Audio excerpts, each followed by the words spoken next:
पति की सेवा करने के बाद अपने कार्यों को कर रही है मैया। भोलेनाथ हैं, कैलाश पर बैठ करके क्या जपते हैं? राम राम। क्या जपते हैं? एक दिन इधर उधर चले गए मंत्र जाप करने। मैया कैलाश में बैठी, इतने में कौन आ गए? नारद जी आ गए। नारद जी आए, नारद जी का सत्कार किया, क्योंकि गुरु जी हैं उनके। मैया के गुरु जी कौन है? नारद जी। नारद जी को प्रणाम किया, सत्कार किया। बोला गुरु जी कैसे आना हुआ? बोला बस आ गया वैसे ही। क्या सेवा करूं? अरे बोला आपके दर्शन हो गए, और क्या सेवा? आप बताओ सब ठीक है? हमारे नाथ कैसे हैं? बोला नाथ कौन? बोला भोलेनाथ। सब ठीक है? अरे बोला बड़ा आनंद है महाराज, मैं भी उनके पीछे बैठ करके क्या जपती हूं? जोर से बोलो, राम राम। अच्छा, सबसे बड़ा सत्संग पति पत्नी बैठ करके यदि भगवत चर्चा करें तो उससे बड़ा सत्संग जीवन में कर दे जाके तुसी सत्संग के नहीं? बोलो। पहला सत्संग तो यही होंदा होना कि 8 बजे तक तुसी की कीता उथे है? तुसी भी दौड़ते जाते होने कि उन्हें तो पहला पहुंचा, पर वो पहला आ गए होंगे, फिर तक कथा शुरू। दसो। चलो अब इसकी व्यवस्था कल से अच्छी हो जाएगी। 4 बजे हम कथा शुरू कर देंगे, ताकि गृहस्थ हैं सब, ये भी जरूरी है। देखो गृहस्थी भी बड़ी जरूरी है, इसलिए आप भी समय के अनुसार आज 5-10 मिनट ऊपर हो जाएं तो आज बैठे रहना। कल से हम ठीक 4 बजे कथा प्रारंभ, और जैसे भी आपकी इच्छा होगी उस समय आरती कर देंगे। ठीक है जी? आज अगर 5-7 मिनट ऊपर नीचे हो जाए तो आज संभाल लेना, आज लड़ लियो। बोलो राधे राधे। पति पत्नी बैठ करके यदि भगवत चर्चा कर लेना, सबसे बड़ा सत्संग। बच्चे बैठ जाएं तो वो तो बहुत बड़ा सत्संग है। तो महाराज नारद जी कहते हैं मैया सब अच्छा चला है? बोला बड़ा अच्छा चला, बड़ा आनंद है महाराज, राम राम जप रहे हैं। बोला मुझे लग रहा है कुछ अच्छा नहीं चल रहा है। अरे बोला कैसे महाराज, सब तो अच्छा चल रहा है। बोला मुझे लग रहा है कि भोलेनाथ आपसे कुछ छुपाते हैं आजकल। बोला क्या छुपाते हैं? बोला ये आपको पता होगा। नहीं नहीं नहीं, बोला मेरे साथ आज तक उन्होंने कोई बात नहीं छुपाई। अच्छा बोला सच नहीं छुपाई? तो बोला मैं बताऊं क्या छुपाई? बोला कभी नाथ ने बताया कि गले में जो मुंड माला डाली है, ये मुंड किसके हैं? हाँ ये तो दसिया ही नहीं मैंने उन्होंने। पूछियो कहते आज आप निकल गए। वो माड़ी जी तीली लाके अब जदों निकलने लगे तो उदों किन्हां ने देख लिया? भोलेनाथ ने देखा कि नारद जी आए थे, मन में भाव आ गया कि कुछ करके आज कोई पंगा पाके आया था, कुछ तो होगा। जैसे ही महाराज कैलाश पर पहुंचे तो मैया मुंह फुलाकर बैठी। अरे बोला क्या हुआ? बोला ले आप बातें छुपाने लगे मेरे से। बोला कौन सी बात छुपाई? अरे मैंने तेरे साथ कोई भी बात नहीं छुपाई। जैसे ही मैया ने पूछा कि ये गले में मुंडमाला किसकी है, अरे मुंडमाला का नाम लिया तो नाथ ने आंख बंद कर ली। वो दृश्य याद आ गया जब सती ने शरीर का दाह किया था। अरे ये क्या पूछ लिया मैया, कौन है ये? अरे बोला ये आप हो, और कौन है? तू ही तो है ये, और कौन है? बोला महाराज जी मैं हूं। तो मुझे जीवन में आना जाना क्यों पड़ता है, और आप वैसे के वैसे विराजमान हैं? अरे बोला मैंने जीवन में कथा अमृत पिया है। क्या पिया है? वो अमृत नहीं जो देवता पीते हैं, ना ना ना, वो तो कभी भी क्षीण हो सकता है। मैंने कथा अमृत पिया है, मैंने हमेशा कथा को सुना है, इसीलिए मैं आज तक नहीं गया। बोला प्रभु मुझे भी सुनाओ ना, मुझे भी सुनाओ। बोला सुनो, पर ध्यान देना जो पिछली बार गलती की थी इस बार गलती। पिछली बार क्या गलती की थी? जब सती मैया की शंका हो गई थी मन में। क्या हो गई थी? शंका हो गई थी। एक बार त्रेता युग माही, त्रेता युग में जब सती मैया ने कहा कि प्रभु मुझे भी कथा सुनाओ ना, जिसको आप जपते हैं राम राम बोलते हैं, राम राम बोलते हैं, मुझे भी कथा सुनाओ। बोला पक्का सुनेगी? बोला चल मुझे भी सुनने की बड़ी इच्छा है। तो कथा सुनने गए। कथा सुनने कहाँ गए? कुंभज ऋषि के पास, अगस्त्य ऋषि के पास, जो कुंभ घड़े से उत्पन्न हुए हैं इसलिए उनको कुंभज ऋषि कहते हैं। जैसे ही वहां गए कुंभज ऋषि तो दंडवत हो गए नाथ के आगे, बोले शंकर भगवान की। नाथ ने उठाया, आशीर्वाद दिया। ऋषि कैसे हो? प्रभु बड़ा आनंद है, आप आए आज, मां साथ में, अब इससे बड़ा आनंद और क्या चाहिए जीवन में, मैं तो धन्य हो गया। पर बोला एक इच्छा है मन में। बोला क्या? बोला आपके मुख से क्या सुनना है हमें? कथा सुननी है। क्या सुननी है? अब ये बात किसने सुनी? साथ बैठी मैया ने, साथ बैठी मैया ने ये बात सुन ली। मैया सोचने लगी कि जो आदमी शिव के आगे दंडवत हो गया वो क्या कथा सुनाएगा। पहली शंका, इन्हें की सुनानी कथा, ये आप ही प्रणाम कर रहे सानू सुनाण वाले। अच्छा मैं यहां से नीचे उतरूंगा, आप मुझसे बड़े हैं, अगर मैंने आपको चरण स्पर्श कर दिया, प्रणाम कर दिया, तो इसमें दोष थोड़ी है। बोलो दोष है कोई? आपका बच्चा मैं आपको प्रणाम नहीं कर सकता? कर सकता हूं कि नहीं? बोलो। मैं कर सकता हूं, आप सबसे छोटा हूं। लेकिन मैंने कल भी बताया, यहां बैठूंगा तो किसको प्रणाम करेंगे आप? मुझे थोड़ी व्यासपीठ को प्रणाम। ये पीठ है, इस पीठ का नाम है व्यासपीठ, इस पर जो बैठ गया उसको हम क्या करेंगे? यहां आ जाएगा कोई पैर छू देगा तो हमें भी कोई दिक्कत नहीं है। नीचे कोई बड़ा हमसे पैर छूने लगेगा तो हम रोकेंगे कि आप हमसे बड़े हैं भाई। तो भाव यहां समझना, भगवान ने देखो कितनी मर्यादा की। वहां तो उन्होंने प्रणाम किया, लेकिन जब व्यासपीठ पर बैठे तो फिर किसने प्रणाम किया? फिर मेरे नाथ ने झुक के प्रणाम किया। दूसरी शंका और हो गई कि आज इनको हो क्या गया है, अब ये किसको प्रणाम कर रहे हैं? जो पहले खुद पैर छूने आया ये क्या कथा सुनाएगा? कथा हुई, कथा होने के बाद नाथ ने कथा सुनी, पर किसने नहीं सुनी? बोलो बगल में बैठकर भी कथा, बस यही मन में आया कि इन्हें की कथा सुनानी। ऐसा भाव जब लाया तो शंका हो गई। नाथ समझ गए कि मन में क्या आ गई है, शंका हो गई। अब ऐसी शंका आई, अब चल पड़े। चलते चलते महाराज जिसकी कथा सुनी थी उसके दर्शन करने की अभिलाषा आ गई। उसी समय महाराज दंडकारण्य जंगल में महाराज नाथ घूम रहे थे। कौन? रघुनाथ घूम रहे थे अपने भाई के साथ। सीते सीते आवाज कान में आई, दर्शन किए, माथा टेकने नहीं गए। उनको पता माथा टेकने जाऊंगा तो जिस कर्म को करने आए हैं, जिस कैरेक्टर में आए हैं वो भंग हो जाएगा। माने इनको लीला करने दो, दूर से ही क्या करना। तो मुख से निकल गया जय सच्चिदानंद भगवान की। अरे नाथ दर्शन दे दिए। अब जब ये सुना सती ने तो एक शंका और। अरे बोला ये भगवान थोड़ी है महाराज, क्या हुआ आपको? ये भगवान, ये तो एक राजा का पुत्र है जो अपनी धर्म पत्नी को ढूंढ रहे वन में। अगर भगवान होता तो क्या पत्नी को ढूंढता? वैसे ही मिल जाती पत्नी। शंकाएं करते गए महाराज। एक समय ऐसा आया कि नाथ ने भी बोल दिया कि मैया आप भी सबकी मां हो, जगत जननी हो, जाओ पता कर लो ये भगवान है या नहीं। तो मैया किसका रूप धारण करके चली गई? अब धारण चली गई। राम जी ने प्रणाम किया, मैया इस घनघोर जंगल में अकेले नाथ कहाँ है मेरे? तो अब क्या करें, बोलने तो रहा ही नहीं कुछ। समझ गई कि ये तो भगवान है, ये तो चुपचाप वापस हो गई। शंकर भगवान कहते हैं कि लग गया पता? बोला मैंने तो पता ही नहीं किया। बोलो। नाथ ने बोला कि रघुनाथ मेरे इष्ट माने मेरे पिता हैं। इष्ट की धर्म पत्नी कौन हुई? मेरी मां के समान हुई। और मेरी धर्म पत्नी ने मेरी मां का रूप धारण किया, इसलिए आज से इसको किस रूप में देखूंगा? बोलो। बिना बोले समाधि में बैठ गए 36,000 वर्ष तक। कितने वर्ष तक? अब बोलो। मैया किससे पूछे कि कारण क्या था? तो कारण किससे लगा पता? रघुनाथ से। राम जी के पास जाकर के प्रार्थना की कि हे नाथ, वो मुझसे बात नहीं कर रहे, गलती तो मुझसे हुई है। अब जो भी गलती हो गई है, जो भी इन्होंने प्रण ले लिया है, ध्यान देना। बात पता कैसे लगी ये भी सुनो। बोला देवताओं के कारण। मन में संकल्प किया था, शंकर भगवान ने मुख से बोला, मन में संकल्प कर लिया कि आज के बाद इनको पत्नी के रूप में, किस रूप में देखूंगा? ये मन में संकल्प किया। मन का संकल्प हुआ, उधर देवताओं को पता लगा।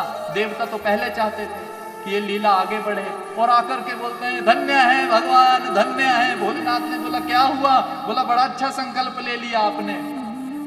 अब नाथ ने अभी मन में ही लिया था संकल्प, पर निकाल किसने दिया मुंह से? देवताओं ने। बोला बड़ा अच्छा संकल्प लिया, इनको मां की तरह देखेंगे अब आप।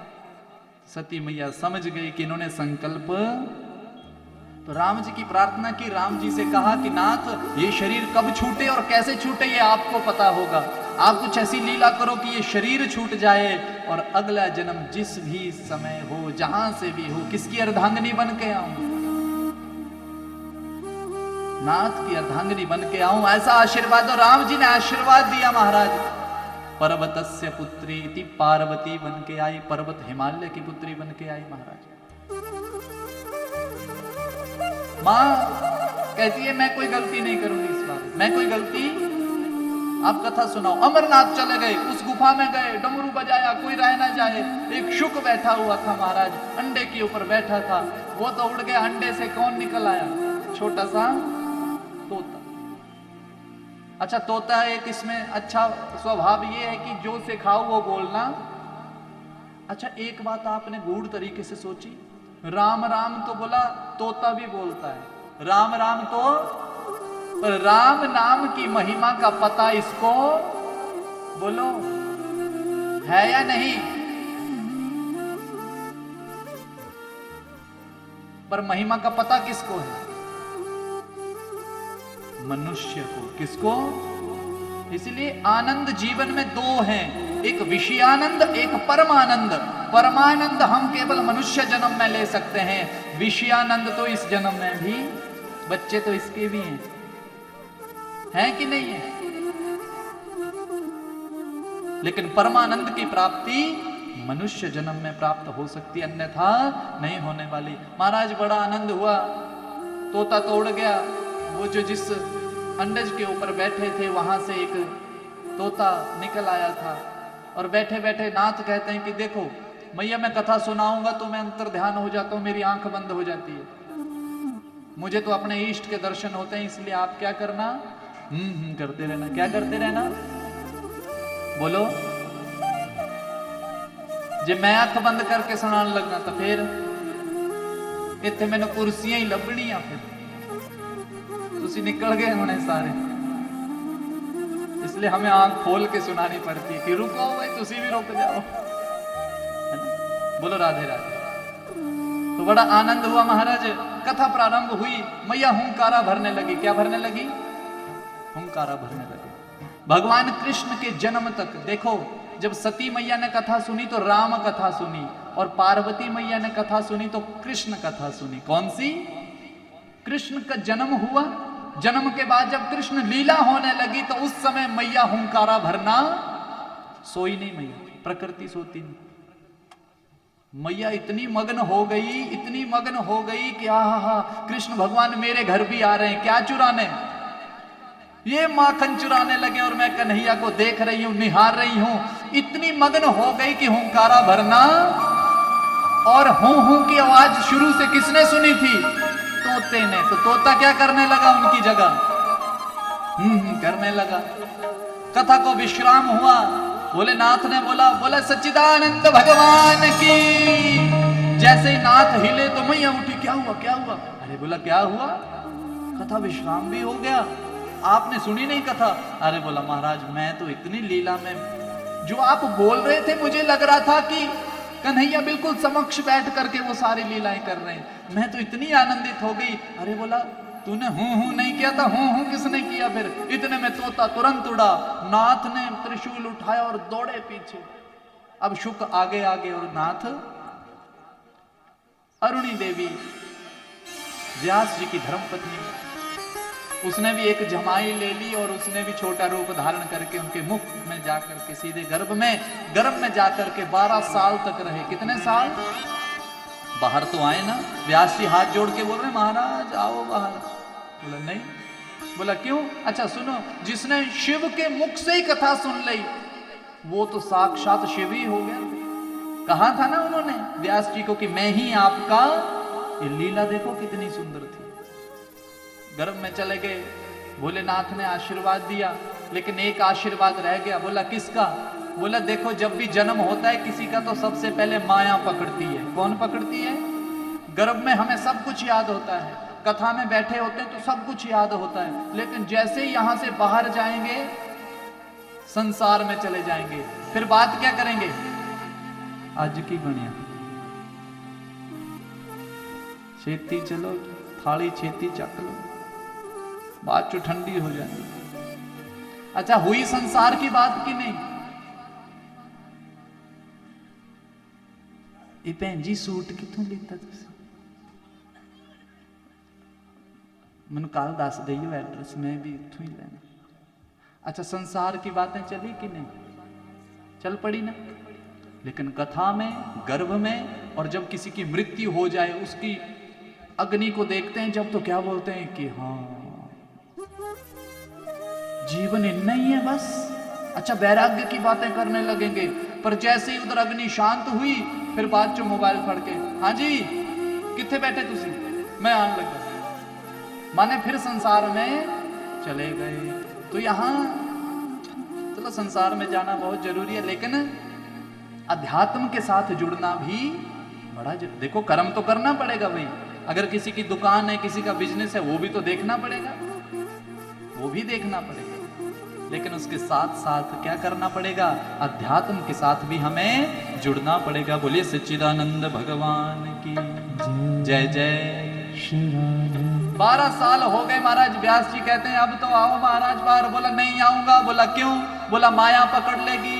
बोला नहीं पकड़ेगी, नहीं मायापति को बुलाओ तभी आऊंगा। तो नारायण ने आकर के कहा कि मेरा आशीर्वाद है, तुझे कोई माया नहीं सताएगी, तू आजा बाहर।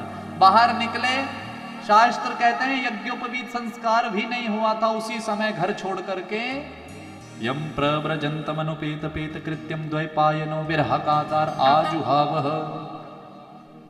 चले गए। बोला प्रोपसर्ग जिसके लग जाता है उच्च कोटि का, उसको वैराग्य हो जाता है। पैदा होते ही बोला चले गए। पिताजी पुकार रहे हैं कि पुत्र पुत्र मत जा मत जा, लेकिन बेटे ने एक बार पीछे नहीं देखा, वन की ओर चले गए। क्या करने? भजन करने चले गए। जीवन में हमें भी वैराग्य होता है कभी कभी। घर पे लड़ाई हो जाए तो मन करता है कि सब कुछ छोड़ के कहां चले जाऊं? हरिद्वार चले जाऊं। कहां? वृंदावन चले जाऊं, हरिद्वार चले जाऊं।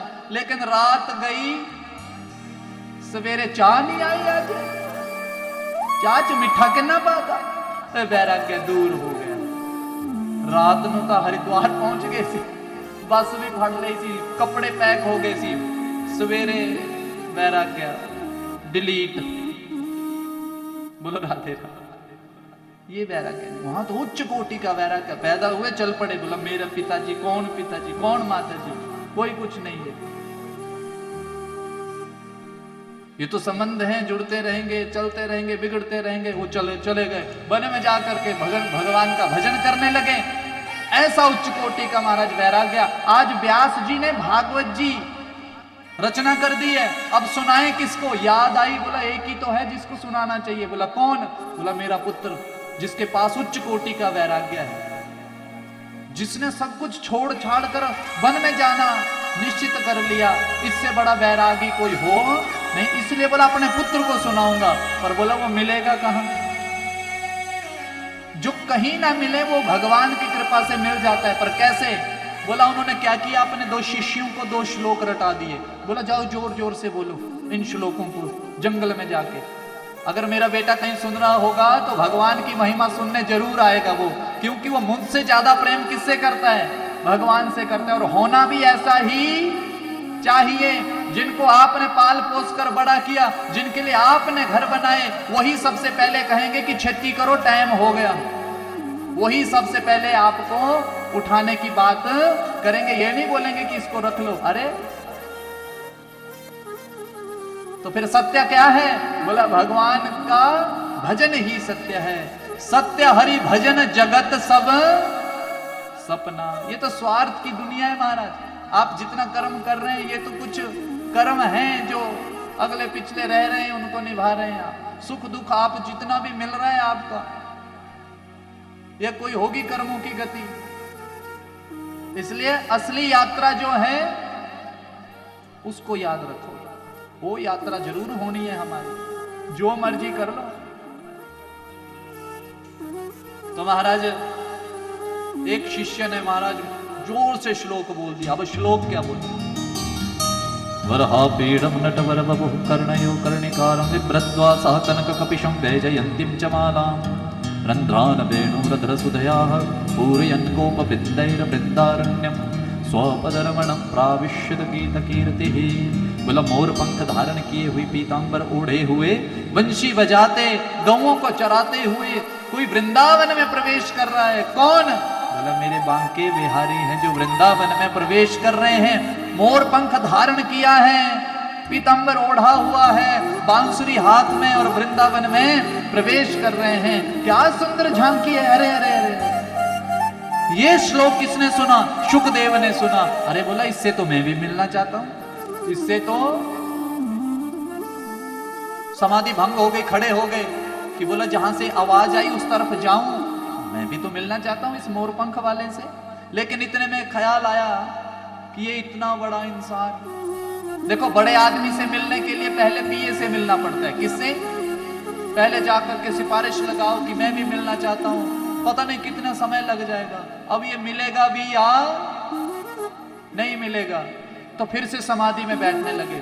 लेकिन इतने में एक और श्लोक बोल दिया, भगवान का स्वभाव बता दिया। बोला भगवान का स्वभाव बड़ा अच्छा है। तो कितना अच्छा है? बोला अहो बकीयम स्तन कालकूटः, अपने स्तनों पर जहर लगा के कौन गई भगवान को पिलाने?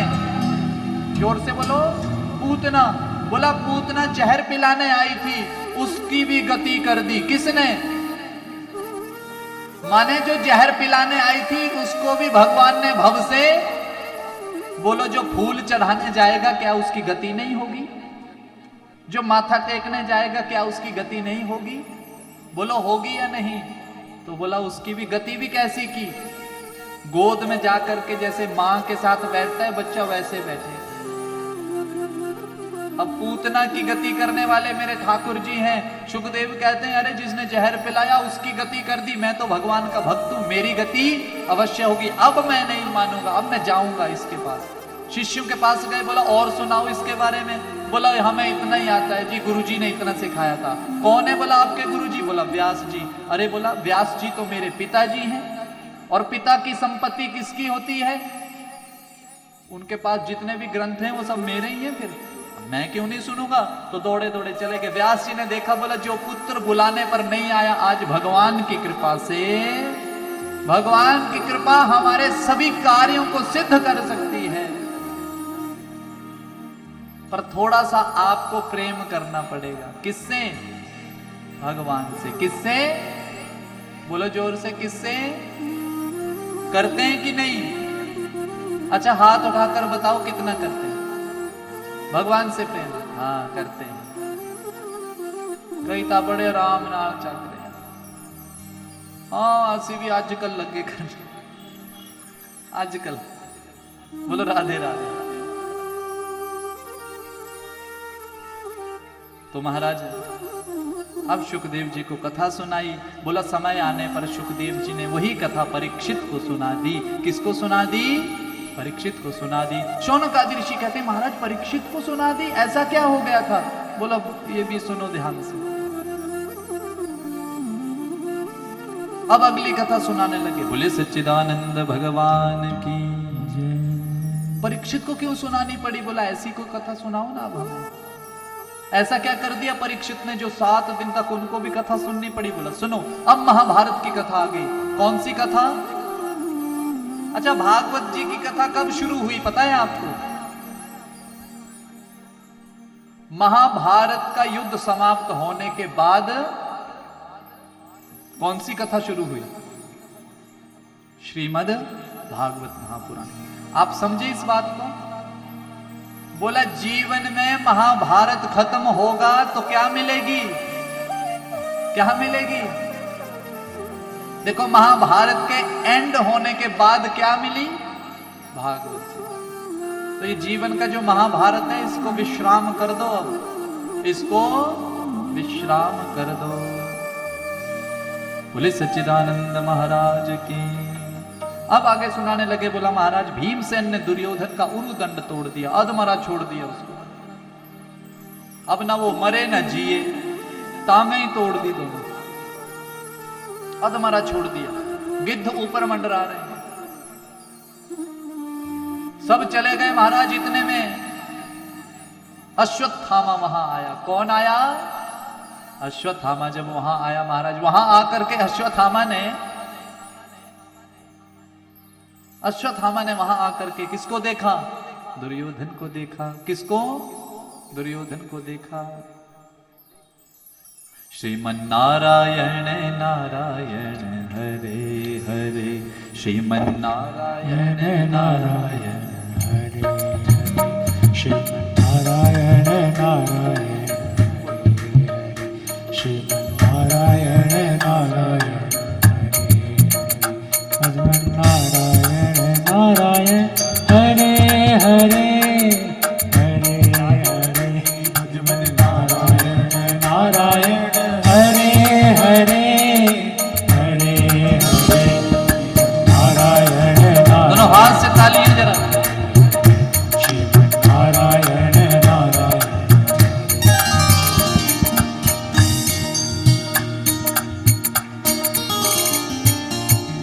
बोले सच्चिदानंद भगवान की जय जय जय। श्री राधे जय जय। श्री राधे, दोनों हाथ उठा करके जय जय। श्री राधे। अब ध्यान से सुनना। दुर्योधन अधमरा छोड़ दिया, अश्वत्थामा वहां आ गया। अरे बोला भाई ये क्या हो गया?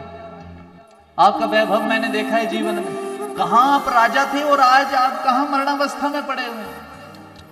अब बोल भाई मैं तेरे लिए क्या कर सकता हूं? दुर्योधन बोला हम 100 थे, 100 के 100 मारे गए, वो 5 थे, 5 के 5 अभी भी, उनमें से एक भी मर जाए तो क्या हो जाए? मेरी इस आत्मा को शांति मिल जाए, तृप्ति हो जाए। मरने से पहले बस ये सुनना चाहता हूं कि उनमें से एक मर गया है, उनमें से एक मर गया, बस कुछ ऐसा कर। बोला महाराज चिंता मत करो। चिंता क्या मत करो? बोला मैं एक नहीं 5 को मार दूंगा। अब महाराज अश्वत्थामा 5 पांडवों को मारने चल पड़ा। अब जब 5 पांडवों को मारने चला, लेकिन उसे पता था कि मार तो मैं सकता नहीं उनको। पद्धति क्या अपनाई? शास्त्र कहते हैं कि उल्लूक पद्धति। उल्लूक पद्धति क्या होती है? उल्लू को कब दिखाई देता है और कौवे को दिन को, और उल्लू को। उल्लूक पद्धति का मतलब यह कि बोला रात को सोए सोए पांडवों को मैं मार दूंगा। उल्लूक पद्धति की कथा सुनो ध्यान से। पक्षियों के राजा गरुड़ जी। कौन? अब राजा गरुड़ जी हैं। गरुड़ जी किसकी सेवा में लगे रहते हैं? जोर से बोलो। भगवान नारायण की, कृष्ण भगवान की सेवा में लगे रहते हैं। तो एक दिन पक्षियों की मीटिंग हुई। बोला जो हमारा राजा है वो तो आता ही नहीं हमारा हाल पूछने। तो बोला क्या करें? बोला वो तो उधर कन्हैया के पास ही रहता है, उनकी सेवा करता है। एक काम करते हैं, बोला राजा किसी और को बना देते हैं। तो अब बोला राजा किसको बनाए? अब सबकी मीटिंग होने के बाद ये डिसाइड हुआ कि राजा उल्लू को बनाया जाए। किसको? किसको? लो जी, तिथि निकल गई। बोला बिठाओ भाई कुर्सी पर। अब जैसे ही महाराज उल्लू को अभी तिलक धारण होने ही वाला था, लेकिन कौवा बोल पड़ा। बोला रुको। बोला क्या हुआ?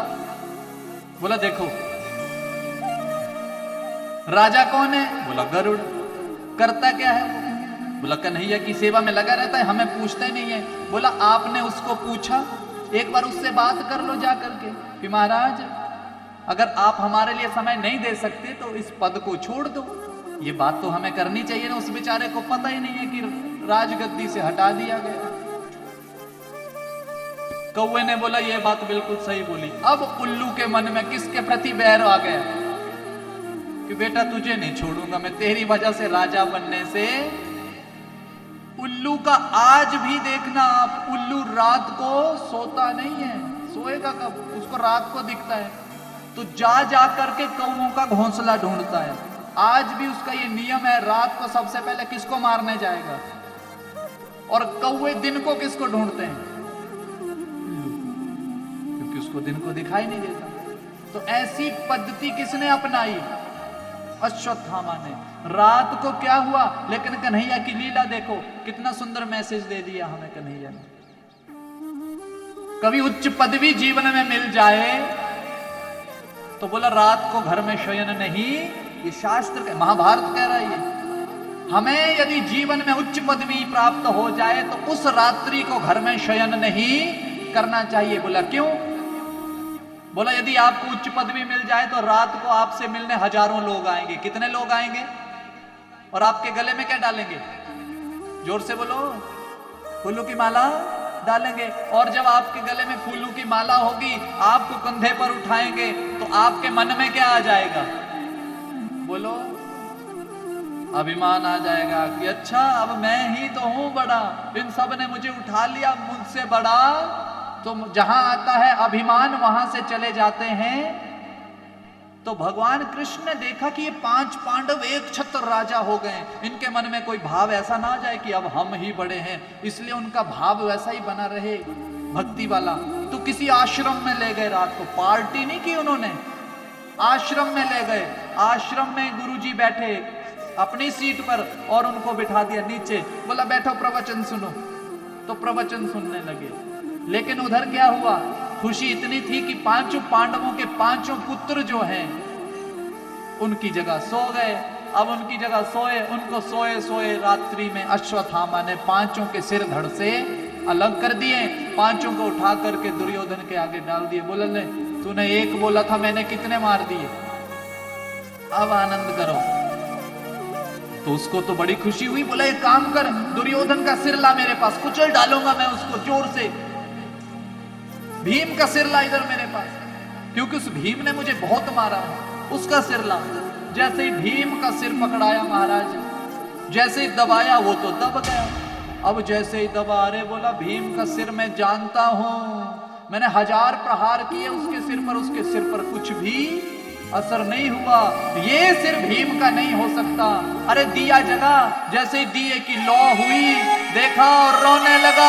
अरे बोला अश्वत्थामा, तूने हमारे घर में तर्पण करने वाला भी कोई नहीं छोड़ा। अरे बोला ये क्या हुआ? देखा तो ये तो 5 पांडव नहीं, पांडवों के पुत्र थे। समझ गया यदि पांडव जीवित हैं तो मुझे छोड़ने वाले भाग गया महाराज। सुबह हुई, एक माँ जब बच्चों को उठाने आई तो खून से लथपथ बिस्तर देखा तो रोने लगी। महाराज पाही माँ, पाही माँ। पांडव जब आए, अर्जुन कहता है अपना गांडीव धनुष उठाकर, हे द्रौपदी, जिसने भी हमारे 5 पुत्रों को मारा है, आज सूर्यास्त होने से पहले उसको तेरे चरणों में ला करके रखूंगा और तेरे सामने उसे मृत्यु दंड दूंगा। अब चल पड़े कन्हैया के साथ महाराज। अश्वत्थामा समझ गया कि अर्जुन आ रहा है, अब नहीं छोड़ेगा मुझे, तो ब्रह्मास्त्र चला दिया। कन्हैया ने कहा कि तुझे भी तो आता है चलाना, तू भी चला। ब्रह्मास्त्र एक दूसरे ने चलाया महाराज। ब्रह्मास्त्र शांत हुआ है। अश्वत्थामा को पकड़ के बांध करके महाराज जैसे रथ में डालने लगे, कन्हैया कहते हैं अरे अर्जुन क्या कर रहे हैं? सोए सोए पुत्रों को मारा है। सोए दुश्मन को भी कभी मारना नहीं चाहिए, चाहे वो जितना मर्जी दुश्मन हो। ये तो बच्चे थे, इनकी क्या गलती थी? इन्हें तो अच्छे बुरे का कुछ पता ही नहीं है। उस दुष्ट ने मार दिया, अभी मार दे इसको, अभी ये मेरा आदेश है, अभी मार दे इसको। बोला नहीं महाराज, मैंने शपथ ली है कि द्रौपदी के सामने जाकर के मारूंगा। अरे बोला उस समय किसने देखा, अभी मार दे इसको, दुष्ट है ये। मारा ही नहीं। द्रौपदी के सामने जाकर के उस अश्वत्थामा को जैसे ही फेंका है महाराज, मैया दौड़ी दौड़ी आई। द्रौपदी आई, रो रही है। रोते रोते उसके हाथ खोलने लग पड़ी महाराज, जो रस्सियों से बांध के रखे थे।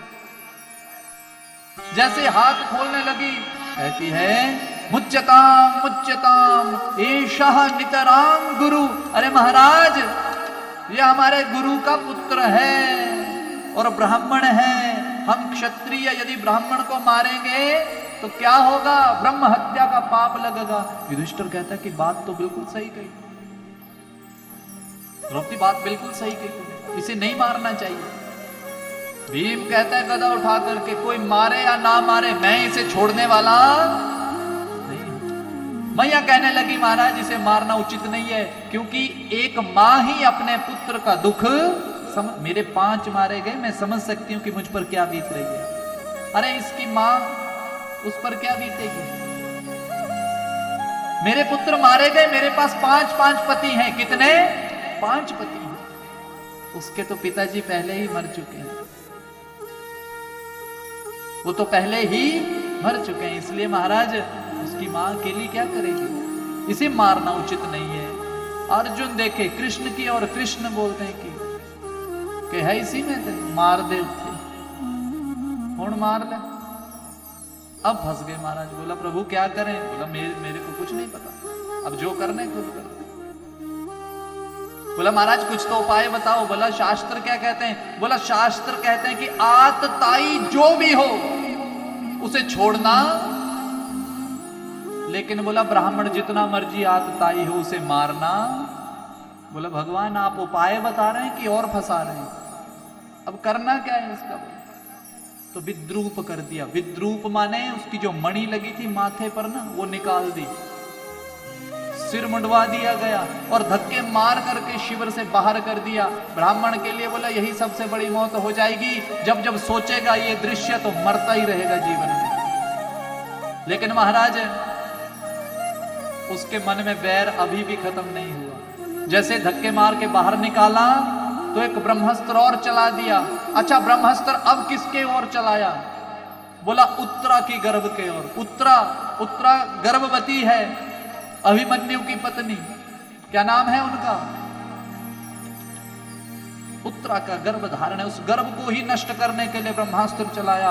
उत्तरा दौड़ी दौड़ी आई, पाही मां बचाओ। बोला मुझे, किसको बोल रही है, नारायण को। किसको, नारायण को। नारायण ने बोला अरे कौन, सफेद साड़ी पहनी हुई। जब उठाया देखा, अरे उत्तरा क्या हुआ, अरे बोला महाराज वो देखो ये ब्रह्मास्त्र ये मेरे गर्भ को नष्ट करने आ रहा है। तो भगवान ने क्या किया, उसी समय महाराज अंगुष्ठ मात्र रूप धारण करके उसके गर्भ में प्रवेश हो गए हैं। बोले सच्चिदानंद भगवान की जय। महाराज जैसे गर्भ में गए, गर्भ में पल रहे बालक को बचाया है किसने, श्री कृष्ण भगवान ने। सबने प्रणाम किया महाराज, सबसे बड़ा प्रणाम तो किसने किया, कुंती ने प्रणाम किया। किसने किया, कुंती कहती कि प्रभु जब जब हमें किसी चीज की चिंता हुई तो कौन आए, आप आए, आज भी आपने बचा लिया। महाराज मैं ये चुकाऊंगी कब, आपने इतने उपकार किए। अरे बोला बुआ जी कोई चुकाने की जरूरत नहीं है, मैं बच्चा हूं आपका, अब ध्यान देना। अब भगवान कहते हैं कि मैया आपके सारे काम सिद्ध हो गए, अब मुझे भी जाने दो, द्वारिका वाले कब से मेरा इंतजार कर रहे, मैं भी तो चलूं। अब जैसे चलने की बात आई तो सब महाराज दुखी हो गए कि महाराज कैसे कैसे, कुछ दिन और रुको। अरे बोला इतना समय तो रुक लिया मैं, अब आप कार्य करो, अपना राज्य चलाओ अच्छे से। अब जाने की बात हुई, भगवान ने बारी बारी सबको पूछा क्या चाहिए, मांग ले क्या चाहिए। सब बोले आपकी भक्ति मिल जाए, आप मिल जाए। ऐसे करते करते सबसे मांग लिया। अब बारी किसकी आई, कुंती की बारी। मैया आप भी तो मांगो ना कुछ। अरे कन्हैया क्या मांगो, सब कुछ तो आपने दिया, लेकिन फिर भी आप कहते हैं तो मुझे क्या चाहिए, क्या चाहिए, मुझे दुख चाहिए। क्या चाहिए, दुख चाहिए। भगवान हंसने लगे, अरे मैया ये क्या मांग लिया, जो आपने मांगा तो वो मेरे पास है ही नहीं। बोले भगवान जब जब जीवन में दुख आया तब तब कौन आए, आप आए। आज सुख की घड़ी क्या आई और आप चल दिए, इसलिए मुझे ये सुख चाहिए ही, मुझे दुख दे दो भगवान।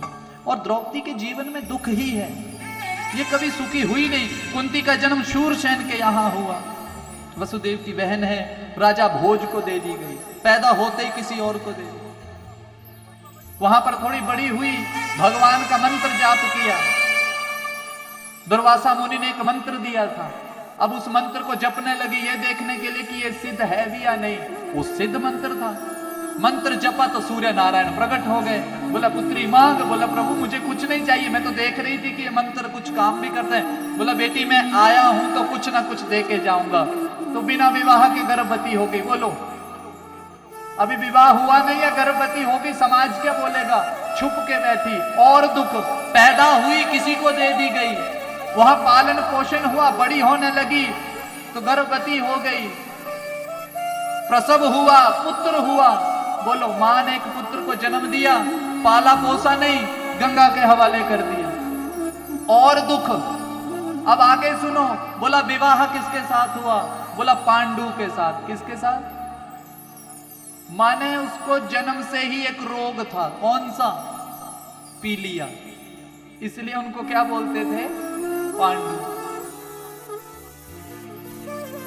और शाप और था कि जब भी तू इच्छा रखेगा मन में पुत्र उत्पन्न करने की तो तेरी उसी समय मृत्यु हो जाएगी। बोलो, पांडु की 2 धर्मपत्नियां कुंती और माद्री, लेकिन मंत्र था किसके पास? मैया के पास मंत्र था। उस मंत्र के द्वारा 5 संतानें हो गई, उन्हीं का पालन होने लगा। एक दिन माद्री के साथ पांडु जाते जाते वन में घूमते घूमते महाराज इच्छा प्रकट कर बैठे कि मैं पुत्र उत्पन्न करूंगा। अभी इच्छा ही प्रकट की थी कि उसी समय मृत्यु हुई।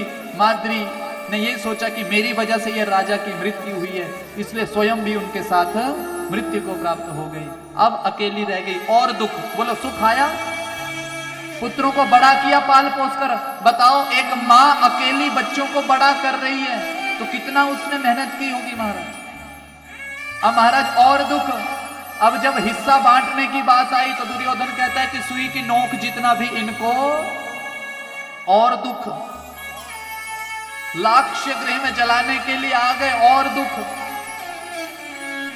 वनवास हो गया। और दुख। आज बोला सब कुछ मिल गया, सुख की घड़ी आई तो भगवान क्या कह रहे हैं कि मैं। लेकिन यहां एक संत ने बड़ा सुंदर प्रश्न किया। वो प्रश्न आप भी ध्यान से सुनना। क्या कोई मुझे बता सकता है कि कुंती के गुरुजी का क्या नाम है? ध्यान देना, बड़े पते की बात है। कुंती ने भगवान को पा लिया। बोला कैसे? ये हमें बात समझनी। संत कह रहे हैं, बैठे बैठे सब बात कर रहे हैं कि कुंती के पास भगवान चले गए, उनके पास बैठे रहे। कुंती के पास ऐसा क्या मंत्र था जो भगवान आ गए? पता करो। बोला कुंती का गुरु कौन है? सब जगह पता किया, कुंती के गुरु का पता ही नहीं लगा किसी को। अंत में जाकर जब पता लगा, बोला कुंती का जो गुरु है वो कौन है? बोला यशोदा मैया कुंती की। बोला कैसे? बोला जब भी यशोदा मैया भगवान को नहलाती, तैयार करती, माखन खिलाती, भोग लगाती तो छुप छुप के कौन देखती कि ये भगवान इसके पास जाते हैं, ऐसा क्या करती है ये। वो जितने गुण यशोदा मैया के पास थे सारे गुण किसने सीख लिए? कुंती ने सीख लिए। और जब बड़े हुए भगवान तो किसके पास चले गए? तो ध्यान दो, आप भी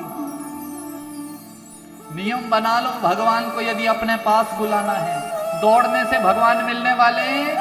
भक्ति तो एक जगह बैठ करके प्राप्त होगी महाराज। फिर देखो भगवान स्वयं आपके पास आएंगे। कमल का फूल कहां खिलता है?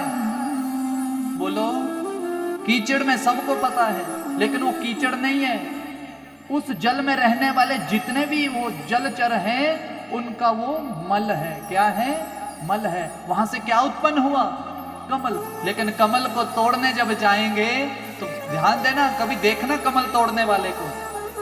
पहले वो जल में उतरेगा, जितना वो उस कमल के पास जाएगा कमल उतना उससे दूर जाएगा। लेकिन वो एक स्थान पर अपना सांस लंबी खींचता है, धीरे धीरे छोड़ता है और धीरे धीरे पानी को सहलाना शुरू करता है और कमल स्वयं का स्वयं उसके। अब इसका क्या मतलब समझे? भगवान के पास जितना दौड़ोगे भगवान उतना दूर जाएंगे। लेकिन बैठ करके जब भगवान को पुकारेंगे तो कौन दौड़े दौड़े आएंगे? भगवान आएंगे। तो कुंती मैया के पास ऐसी शक्ति थी महाराज कि उन्होंने गुरु ही यशोदा मां को बना लिया। जब भी वो भगवान को भोग लगाती तो देखती कि कैसे भोग लगा रही, मैं भी ऐसे लगाऊंगी, क्यों नहीं आएंगे मेरे पास। कुंती मैया ने कहा कि प्रभु आज जीवन में आपने सब कुछ दिया और जब आपके साथ सुख में बैठ करके भजन करने का समय आया तो आप कह रहे हैं चल दिए, इसलिए जीवन में मुझे कुछ नहीं चाहिए, मुझे चाहिए तो केवल दुख चाहिए, सुख भी मुझे प्यार। दुख भी मुझे प्यारे हैं।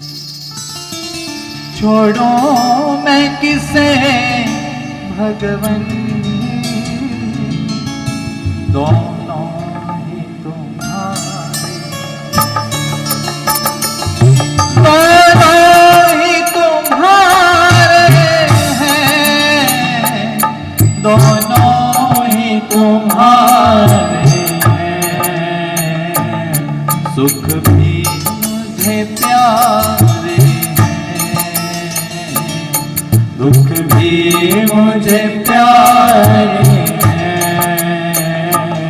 छोड़ो मैं किसे भगवन, दोनों ही तुम्हारे हैं, दोनों ही तुम्हारे हैं। दोनों हाथ से तालियों की सेवा, हरि बोल।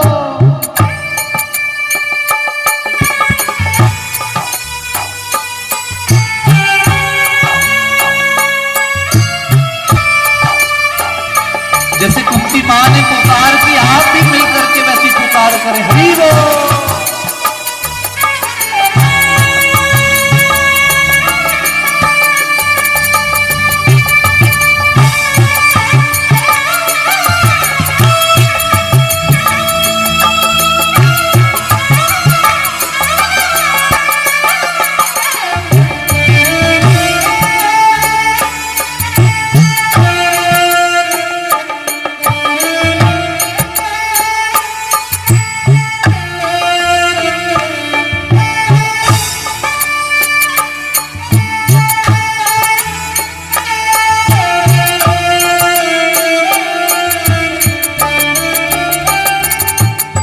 सुख दुख ही तो जीवन की गाड़ी को चलाते हैं। सुख दुख ही तो जीवन की गाड़ी को चलाते हैं। अब ध्यान देना, गाड़ी जो हमने घर पे रखी है वो वाली नहीं, अब जीवन की गाड़ी समझना आप। कभी आपने घर की सलाह की कि उसका विवाह है तो वहां शगन देने जाएंगे, क्या देने जाएंगे? तो कभी जीवन में ऐसा समय आया कि किसी का अंतिम संस्कार है, वहां भी हमें, ये जीवन है, कभी सुख आएगा तो कभी दुख आएगा। यही तो संसार है जीवन में। संसरती इति संसारः, मोह में मत पड़ो। कुंती की पुकार बड़ी सुंदर है कि सुख भी आपका है और दुख भी आपका है। सुख दुख ही तो जीवन की गाड़ी को चलाते हैं। दुख ही तो जीवन की गाड़ी को चलाते हैं। सुख दुख ही तो हम सब इंसान बनाते हैं, इंसान बनाते हैं।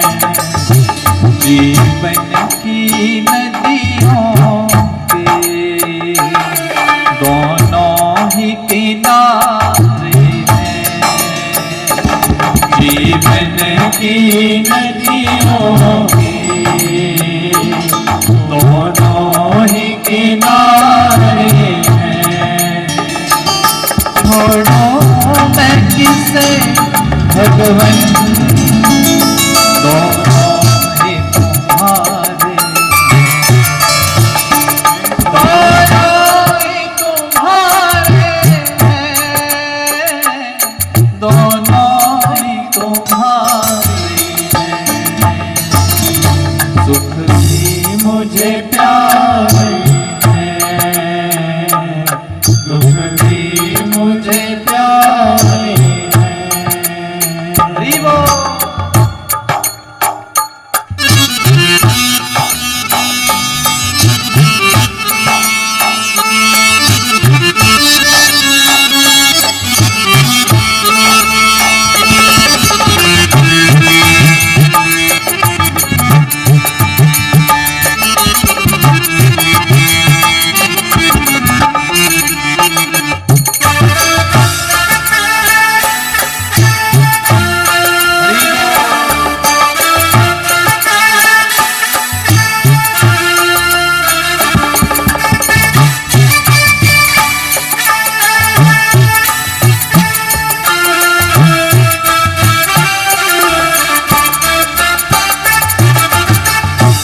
लाइन मेरे साथ मिलकर बोलिए। सुख में तेरा शुक्र करो, दुख में फरियाद करूं। सुख में तेरा, दुख में फरियाद, जिस हाल में तू रखे उस हाल में याद करूं, उस हाल में याद करूं। यादों में वियोगी है, ये गीत संवारे हैं। छोड़ो मैं किसे भगवन, दोनों ही तुम्हारे हैं। दोनों ही तुम्हारे हैं, दोनों ही तुम्हारे हैं, दोनों ही तुम्हारे हैं।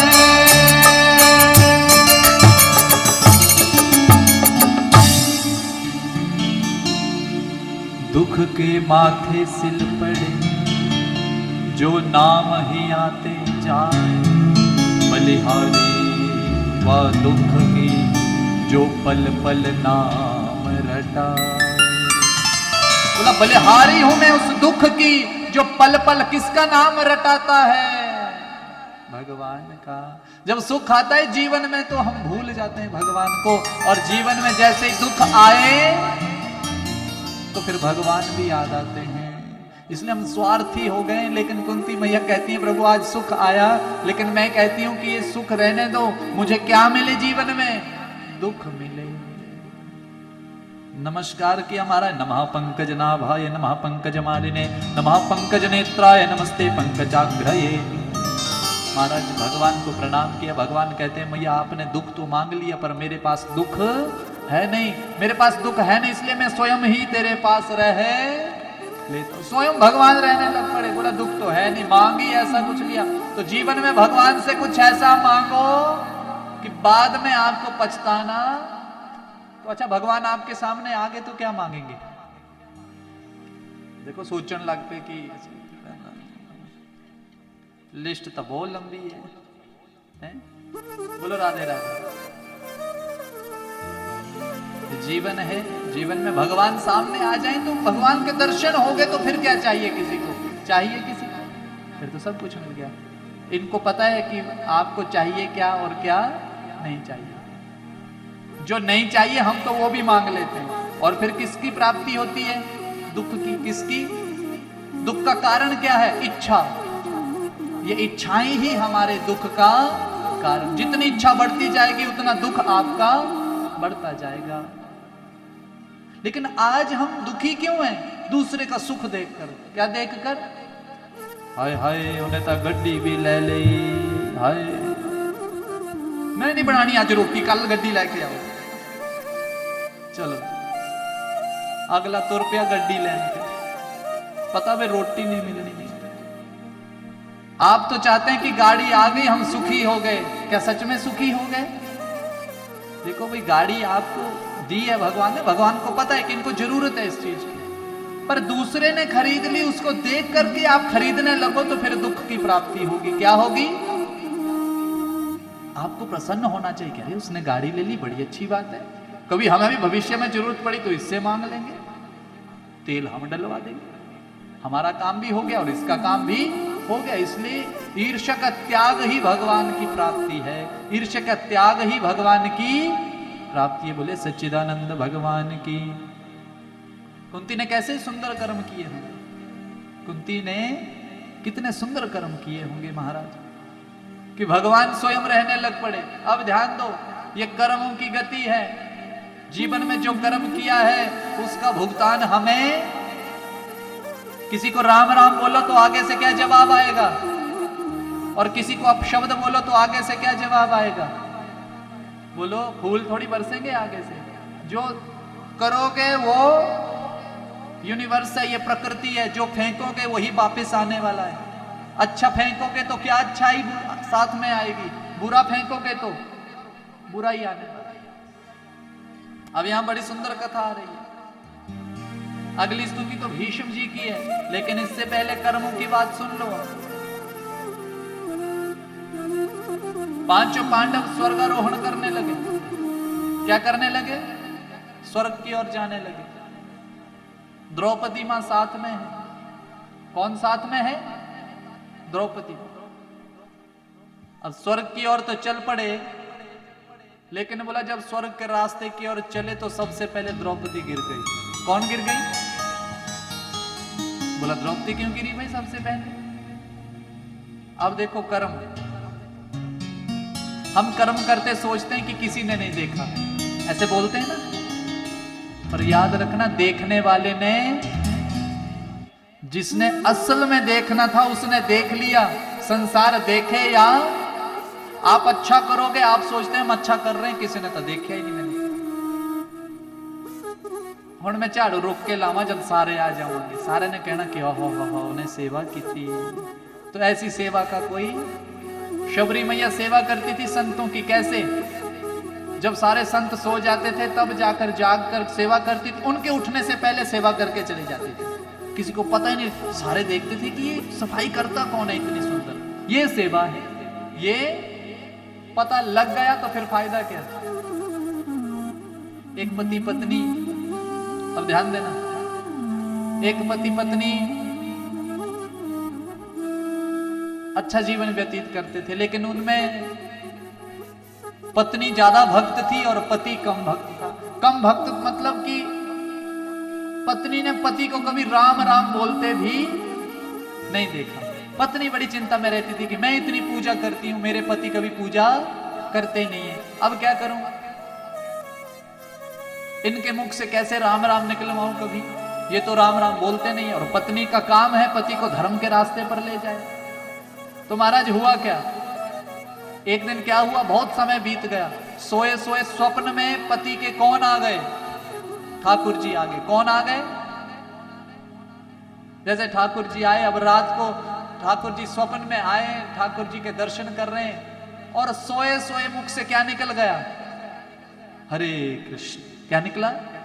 जोर से बोलो, सारे बोलो, हरे कृष्ण। ये सोए सोए निकल गया।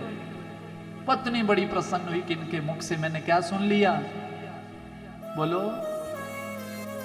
लेकिन याद रखना, जिसके स्वप्न में भगवान आए वो कितना भक्त होगा भगवान का, लेकिन उसने अपने आप को भक्त किसी के सामने दिखलाया नहीं कि मैं नाम जप करता हूं। मन में ही नाम जाप करते थे। दुनिया को ऐसा लगता था